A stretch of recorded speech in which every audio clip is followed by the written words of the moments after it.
जय शिवराय मित्रांनो शिंदे साहेबांच्या माध्यमातून शेतकऱ्यांसाठी एक मोठी घोषणा करण्यात आली होती, ती म्हणजे कर्जमाफी। आता खरंच शेतकऱ्यांना कर्जमाफी दिली जाणार का? दिली जाणार तर कोणत्या शेतकऱ्यांसाठी दिली जाणार? खरंच कर्जमाफीचा निर्णय विरोधी पक्ष काही याविषयी बोलते का? अर्थसंकल्पीय अधिवेशन हे सुद्धा काल पार पडलेले आहे, याच्यात काही विषय झाला का? याच्या संदर्भात आपण सविस्तर माहिती घेणार आहोत। मित्रांनो, मी गणेश ठाकरे, कुर्सी मराठी या यूट्यूब चॅनलवरती आपलं स्वागत आहे। मित्रांनो, चॅनलला सबस्क्राईब करून ठेवा, असेच अपडेट आपल्याला नवीन पाहायला मिळतील। तर शेतकरी मित्रांनो, आपण बघू शकतो की हमी भाव असतील, सोयाबीनचे भाव असतील, याच्यात मोठ्या प्रमाणात तफावत आलेली आहे।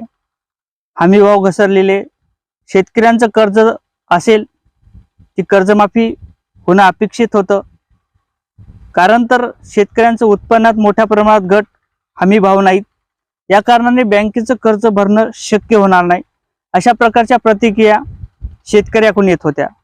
परंतु अर्थसंकल्पीय अधिवेशन, लोकसभेची निवडणूक याच्यावरती काहीतरी ठोस निर्णय होईल अशा प्रकारचं वाटलं।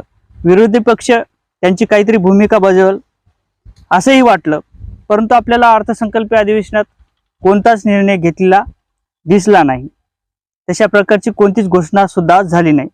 आता कर्जमाफी शिंदे सरकारच्या माध्यमातून देण्यात येईल अशा प्रकारे सुरुवातीला सुद्धा सांगण्यात आलं होतं। आणि आता ही कर्जमाफी नेमकी कोणती शेतकऱ्यांसाठी असणार आहे? तर छत्रपती शिवाजी महाराज कर्जमाफी चालू करण्यात आली होती, त्यानंतर सरकार हे बदललं, म्हणजेच शिवसेनेचं सरकार आलं, उद्धव साहेबांचं सरकार आलं, आणि शिंदे साहेबांच्या माध्यमातून जशा प्रकारे ही घोषणा करण्यात आलेली आहे, काही दिवसापूर्वी घोषणा झाली, 6800 कोटीची ही तरतूद करण्यात आलेली आहे। आता यांच्या माध्यमातून 2024चं इलेक्शन पूर्वी काहीतरी कर्जमाफीचा निर्णय असेल, ठोस असा निर्णय होईल अशा प्रकारे वाटलं, परंतु यांच्या माध्यमातून सुद्धा काहीतरी राजकारण चालू केलं।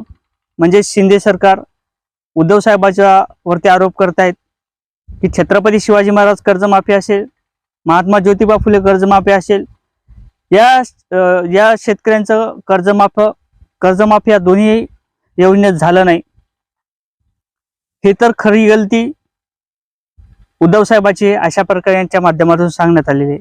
आता या दोन्ही योजनेअंतर्गत ज्या शेतकऱ्यांचं कर्ज माफ नाही झालं, अशा शेतकऱ्यांसाठी 6800 कोटीची ही तरतूद करण्यात आलेली आहे, आणि त्या शेतकऱ्यांचं कर्ज माफ करू अशा प्रकारचं शिंदे साहेबांच्या माध्यमातून सांगण्यात आलेले आहे।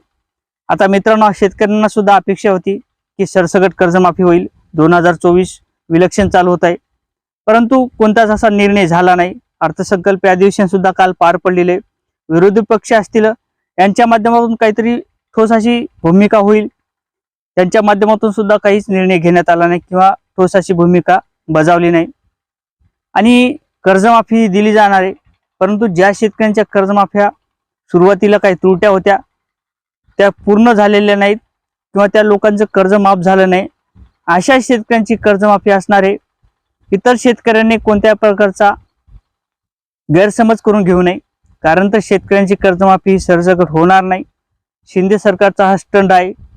शिंदे सरकार सांगत आहे की कर्जमाफी दिली जाईल, परंतु ज्या शेतकऱ्यांची कर्जमाफी झाली नाही त्या शेतकऱ्यांना आम्ही कर्जमाफी देऊ, अशा प्रकारचे असे भरपूर काही आपण व्हिडिओ सुद्धा पाहिलेले, आणि व्हिडिओच्या स्वरूपातून आपल्याला वाटलं की सरसकट कर्जमाफी होईल, शिंदे साहेब काहीतरी निर्णय घेतील, 2024चं इलेक्शन येत आहे, काहीतरी कर्जमाफीचा निर्णय होईल अशा प्रकारे वाटलं, परंतु हा आपला गैरसमज आहे। सरसकट कर्जमाफी होणार नाही। मित्रांनो, आपण जर चॅनलवर नवीन असाल तर चॅनलला सबस्क्राईब करून घ्या आणि व्हिडिओ शेअर करा। जय शिवराय मित्रांनो।